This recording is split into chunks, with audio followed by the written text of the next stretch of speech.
Final గా ఏం కోరుకుంటున్నారు మీరు? నేను కోరుకునేది ఒక్కటేనండి. దైవజనులు అనబడిన వారికి ఒక్కటే. మనము సువార్తను ఎలా చెప్పాలి, దేవుడు మనల్ని ఎలా పంపించాడు అన్నీ ఉన్నాయి. తర్కాలు, గొడవలు పెట్టుకోవటం మనకి సిద్ధాంతం కాదు. డిబేట్లు అనేవి స్టాప్ చేయమంటున్నాను. సైలెంట్‌గా ఇప్పుడు చాలామంది గట్స్ ఉన్న వాళ్ళు మాట్లాడుతున్నారు. దాన్ని ఆయన వాట్ ఈజ్ ట్రూత్ రావాలని పోరాటం చేస్తున్నారు. వాళ్ళకి ఎప్పుడు నేను సపోర్ట్ చేస్తాను. ఇన్సైడ్ నా హార్ట్ కూడా అదైతే న్యాచురల్‌లో యాక్సిడెంట్ కాదు అనేది నా నమ్మకం. అలా అని నేనేమి గవర్నమెంట్‌కి నేను వ్యతిరేకం కాదు. ఇంకా హార్డ్ వర్క్ చేయాలి. ఇటు ప్రజల్లో కూడా న్యాయం చేయాల్సినటువంటి బాధ్యత రక్షణ వ్యవస్థ మీద అనేది నా నా అభిమతం. అండ్ మనం ఏంటంటే మన తోటి సహోదరులను గౌరవించండి. వాళ్ళు ఒకవేళ తెలియక ఏమని అన్నా కూడాను సున్నితంగా చెప్పండి కానీ గొడవలకి వెళ్ళి. నిజమే, బాధ అనిపిస్తుంది, రోషం అనిపిస్తుంది. కానీ దేవుడే మనకి మాదిరికరంగా ఉన్నాడు. ఆయన క్రైస్తవులు చంపారనో ఇంకొకటనో హతసాక్షులు అవటమే మనకి దేవుడు మనకి నేర్పించింది. సో అది ఇక దీనిని జాగ్రత్తగా తీసుకుని ఒకటేనండి. అండ్ గవర్నమెంట్స్ కూడా పార్షాలిటీ చూపించకూడదు.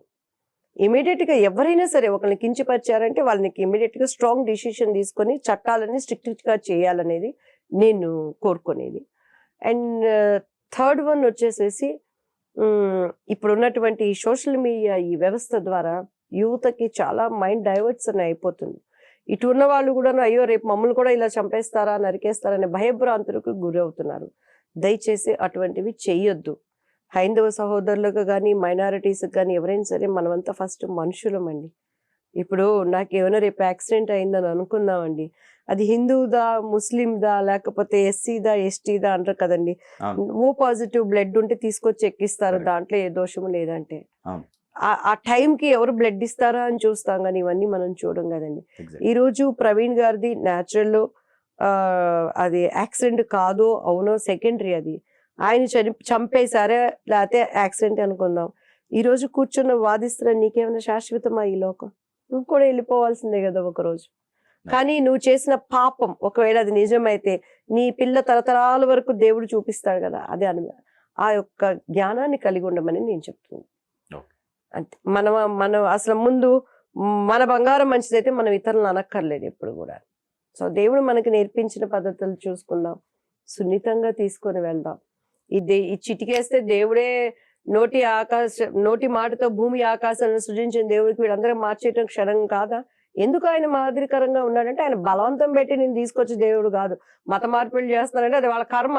పట్టుకొని గవర్నమెంట్కి అప్పగించండి, మీతో పాటు మేము కూడా ఇస్తాం. భూ కబ్జాలు చేసిన క్రైస్తవులు ఉన్నారో బయటికి తీయండి, స్థలాలు ఎందుకు వచ్చినాయండి, గెట్అవుట్ అని చెప్పి జైల్లోకి వేయండి. మిషన్లు పెట్టుకొని ఎవరు ట్యాక్సులు కట్టుకుంటే దొంగగా చేస్తున్నారో డబ్బులు గవర్నమెంట్కి ఉండడని వాళ్ళతో పాటు నేను కూడా ఫస్ట్ మీకు లిస్ట్ ఇస్తాను.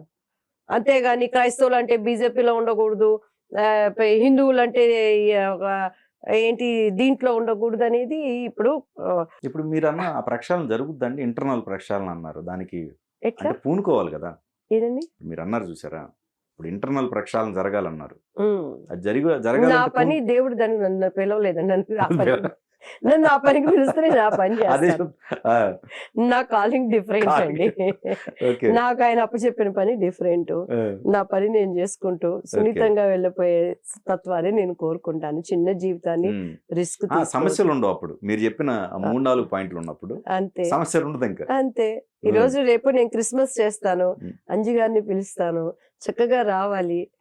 ఈ భోజనంతో పాటు ఆత్మీయ భోజనం కూడా మీరు రుచి చూడాలి. ఈ వాక్యంలో ఉన్న శక్తి ఏంటని మీ హృదయాన్ని పట్టుకోవాలి. దానికోసం నేను టైం కోసం చూస్తాను, ప్రార్థన చేస్తాను, అంతే. అలానే అంజి గారి ఇంట్లో రేపు ఏమైనా ఉగాది వస్తుంది, దివ్యవాణి గారు రండి అనాలి. ఈ రోజు అన్నా లెజినోవా గారు తన భర్త కోసం ఎంత ప్రేమను చూపించారో అలానే నా తోటి సహోదరుడు కోసం ఆ ప్రేమను చూపించేటట్టు ఉన్నత స్థానంలోకి నేను వెళ్ళాలని ఐఎమ్ ప్రేయింగ్ గాడ్.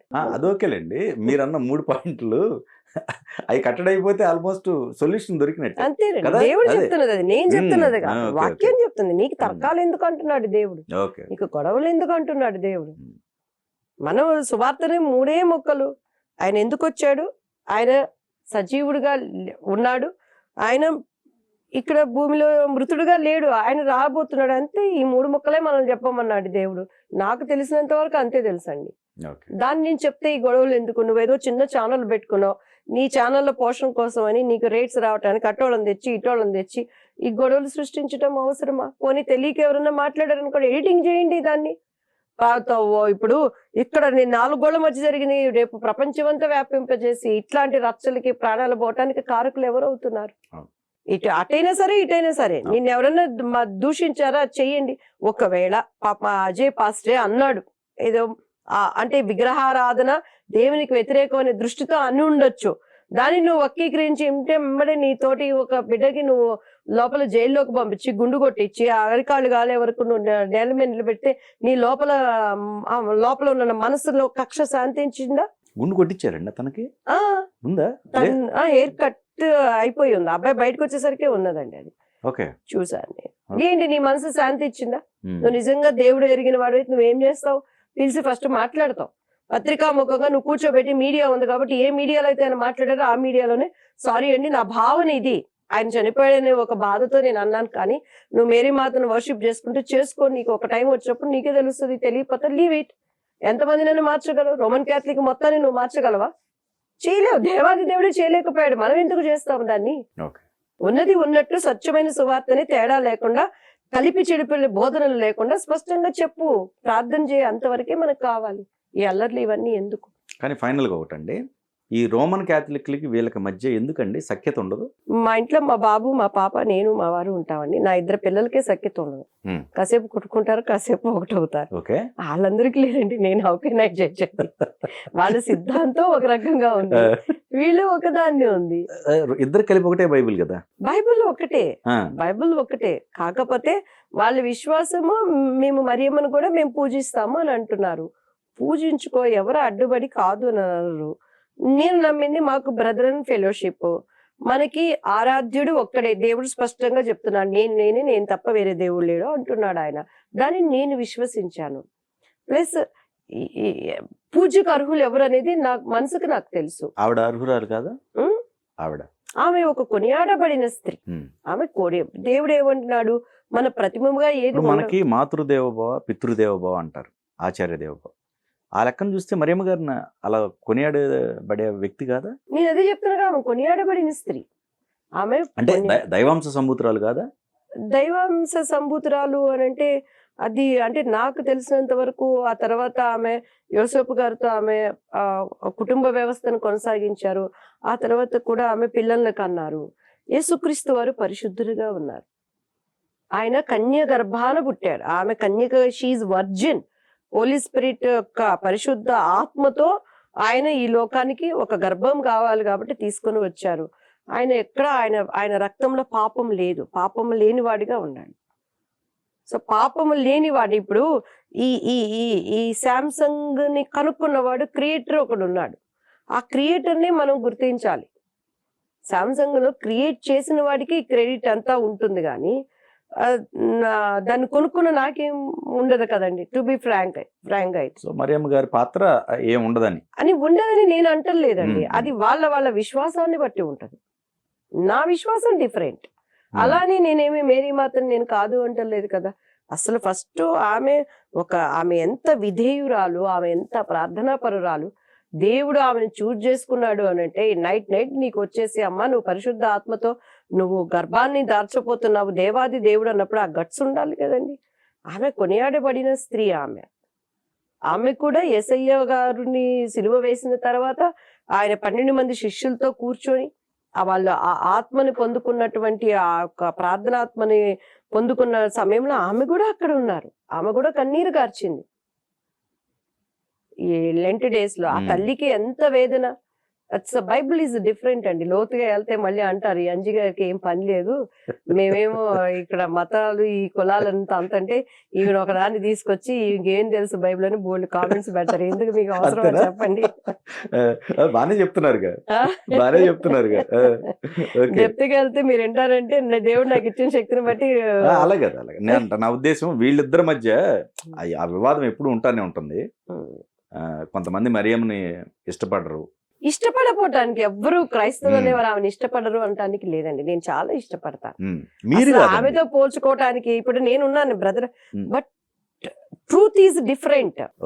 నిజము వేరే ఉన్నది. నిజాన్ని మభ్య పెట్టుకునే వాటికి మనము క్షణాల్లో మనం రాంగ్ లో పడిపోతాం, క్షణాల్లో మనం పడిపోతాం. ఓకే. వాక్యం మనకు ఆధారం అన్నమాట. ఆయన వాక్యము మనకు అద్దం లాంటిది. ఈ రోజు నేను ఇప్పుడు రెడీ అయిపోయి అద్దం ముందు నుంచుంటే మనం ఏంటని తెలుస్తాం. ఆయన వాక్యము మన పాదాలకి వెలుగుగా ఉంది. చీకట్లో ఉన్నోడికి ఏం తెలుస్తుందండి ఎటు పోవాలో? గొయ్యిలో పడుతున్నావు, నువ్వులో పడుతున్నావు తెలియదు. ఓకే. ఆయన వాక్యం అనే ఆధారంతో మనం వెళ్తున్నప్పుడు కష్టాలు నష్టాలు ప్రతి ఒక్కరి జీవితాలలో సహజమేనండి. ఓకే. ఎంతో మంది బ్రాహ్మణులని చంపేసిన వాళ్ళు లేరా పాపం? అలానే మైనారిటీస్ ని చంపేసిన వాళ్ళు లేరా? అలానే చదువుకున్న బిడ్డలను చంపేసిన వాళ్ళు లేరా?